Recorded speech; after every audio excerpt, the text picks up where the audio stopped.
సుమన్ టీవీలో మీ business promotions కోసం ఈ కింది నెంబర్ను సంప్రదించగలరు.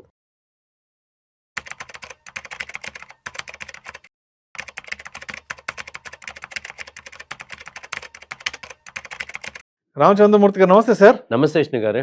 Welcome to Suman TV, welcome to Vishnu talks. Thank you అండి. సో రామచంద్రమూర్తి గారు, Indian stock market big bull edition లో భాగంగా ఈ వీడియోలో మనం ముకుల్ అగర్వాల్ టాప్ 10 హోల్డింగ్స్ గురించి కొంచెం డీటెయిల్డ్ గా మాట్లాడుకుందాం.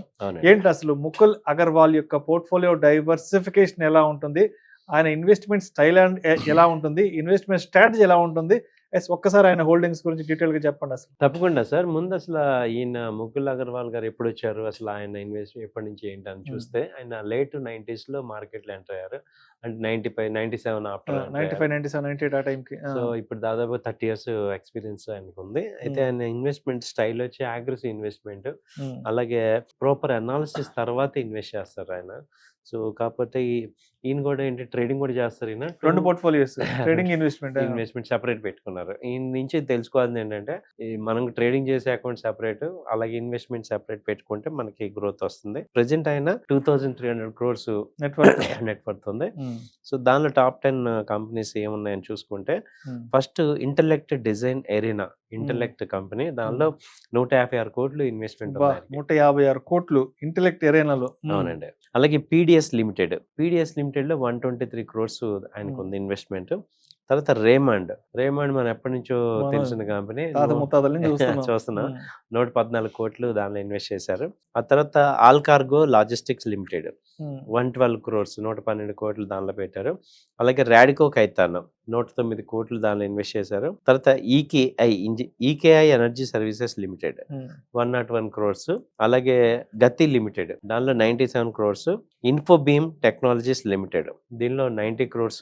అలాగే మాస్టెక్ లిమిటెడ్ దానిలో 84 crores. అలాగే అపోలో పైప్స్ దానిలో 77 crores. ఇవి ఇన్వెస్ట్ చేసింది. ఎక్కడ కూడా నిఫ్టీ 50 కంపెనీ కానీ టాప్ 100 కంపెనీ కానీ ఈయన పోర్ట్ఫోలియో లేదు. నిఫ్టీ 50 కూడా లేదు. అంటే ఏంటి ఈయన ఇన్వెస్ట్మెంట్ స్ట్రాటజీ, అంటే ఈయన విజన్ ఏంటి, అంటే దీన్ని బట్టి ఆయన విజన్ మనం ఎలా తెలుసుకోవాలి? కంప్లీట్ గా మిడ్ క్యాప్ కంపెనీస్ లో ఇన్వెస్ట్ చేశారు. మిడ్ క్యాప్ లో పెట్టాడు. Mid cap company. సో ఈయన ఏంటంటే లార్జ్ క్యాప్ కంపెనీలో పెట్టే కన్నా మిడ్ క్యాప్ ని లార్జ్ అవుతుందిలే అన్నట్టుగా ఆయన స్టైల్ ఆఫ్ ఇన్వెస్ట్మెంట్ ఏంటంటే, అదే ప్రాపర్ అనాలిసిస్ చేసి మిడ్ క్యాప్లో స్మాల్ క్యాప్లో కంపెనీస్ని ఐడెంటిఫై చేసి ఒక 10 years 15 years ఈ కంపెనీ వెల్త్ క్రియేట్ అవుతుంది, గ్రో అవుతాయి అని చూసుకొని ఇన్వెస్ట్ చేయటం, పేషెన్స్గా వెయిట్ చేయటం. అంటే ఇక్కడ స్టైల్ సెక్టోరియల్ పికప్ ఎలా ఉంది చెప్పండి ఒకసారి. సెక్టోరియల్ డైవర్సిఫికేషన్, సెక్టోరియల్ పికప్ ఎలా ఉంది? సెక్టోరియల్ చూసుకుంటే టెక్స్టైల్ ఒకటి కనపడుతుంది, రేమండ్. అలాగే రాడికో ఖైతాన్ బ్రేవరేజెస్, అలాగే గతి ట్రాన్స్పోర్ట్, తర్వాత Mastek semi conductor, Apollo pipes FMCG లాగా తీసుకోవచ్చు. సో ఇదేంటంటే ఈ సెక్టర్ కూడా ఆల్రెడీ ఎస్టాబ్లిష్ సెక్టర్ ఏం కాదు. ఫార్మా కానీ, ఈ ఐటీ కానీ, ఈ బ్యాంకింగ్ అసలు లేదు. ఇవేమి లేకుండా ఈయన ఏంటంటే ఈ సెక్టర్ కూడా డిఫరెంట్ గా పిక్ చేసుకున్నారు ఈయన. సో బెవరేజెస్ అంటే ఇది కూడా ఒక నార్మల్ పర్సన్ కి రిలేటెడ్ సెక్టర్. అంటే ఒక నార్మల్ పర్సన్ ఎక్కువ వాడేవి టెక్స్టైల్ ఉంది, అలాగే ట్రాన్స్పోర్ట్ ఉంది, అలాగే బెవరేజెస్ ఉన్నాయి. సో మేజర్గా ఇలాంటివి పెట్టుకొని, ప్లస్ టెక్నాలజీస్లో ఏంటంటే హై ఎండ్కి వెళ్లకుండా ఇన్ఫోబీమ్, తర్వాత ఈ మాస్టెక్ ఈ టైప్కి వచ్చారనమాట. సో అంటే ఒక మిడిల్ క్లాస్ మైండ్ సెట్ ఉన్న స్టాక్స్ అన్నట్టు ఇవి. ఇప్పుడు ఈయన మైండ్ సెట్ అంతా కూడా ఒక మిడిల్ క్లాస్ కంపెనీస్, అంటే మీడియం కంపెనీస్ ఏదైతే ఉంటాయో ఆ మైండ్ సెట్లో ఉన్నారు. దానిలో కూడా కోట్లు సంపాదిస్తున్నారు. అంటే మనం ఇప్పటిదాకా ఏం మాట్లాడుతున్నాం, నీ కోట్లు కావాలంటే ఇన్ఫోసిస్ కొను, టీసీఎస్ కొను, విప్రో కొను, లేకపోతే ఈ గెయిన్స్ కంపెనీసే కాకుండా మిడ్ క్యాప్ కంపెనీస్ లో కూడా లాంగ్ టైం ఉంచుకుంటే అవి కూడా గ్రో అవుతాయి అనేది మనకు అర్థమవుతుంది. అండ్ ఇక్కడెక్కడ అసలు బ్యాంక్ నిఫ్టీ ఎక్కడ కనిపించట్లేదు కదా, బ్యాంకింగ్ స్టాక్స్ లేవు, బ్యాంకింగ్ లేదు. తర్వాత ఐటీ ఇండెక్స్ కూడా ఎక్కడ కనిపించట్లేదు. ఐటీలో లార్జ్ క్యాప్ లేవు. ఇన్ఫోబీమ్ కానీ, మాస్టెక్ కానీ, ఇన్ఫోబీమ్ సెక్టర్ ఎగ్జాక్ట్లీ.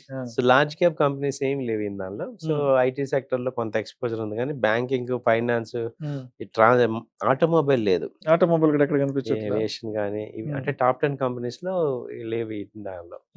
సో కాబట్టి ఏంటంటే మనము అందుకే ఈయన మెయిన్ ఏంటంటే కంపెనీ అనాలిసిస్ ఈయన ప్రాపర్ గా డిపెండ్ అయింది ఆ కంపెనీ యొక్క మేనేజ్మెంట్ స్టైల్ ఎలా ఉంది, వాళ్ళ ఇప్పుడు గతి ఉంది.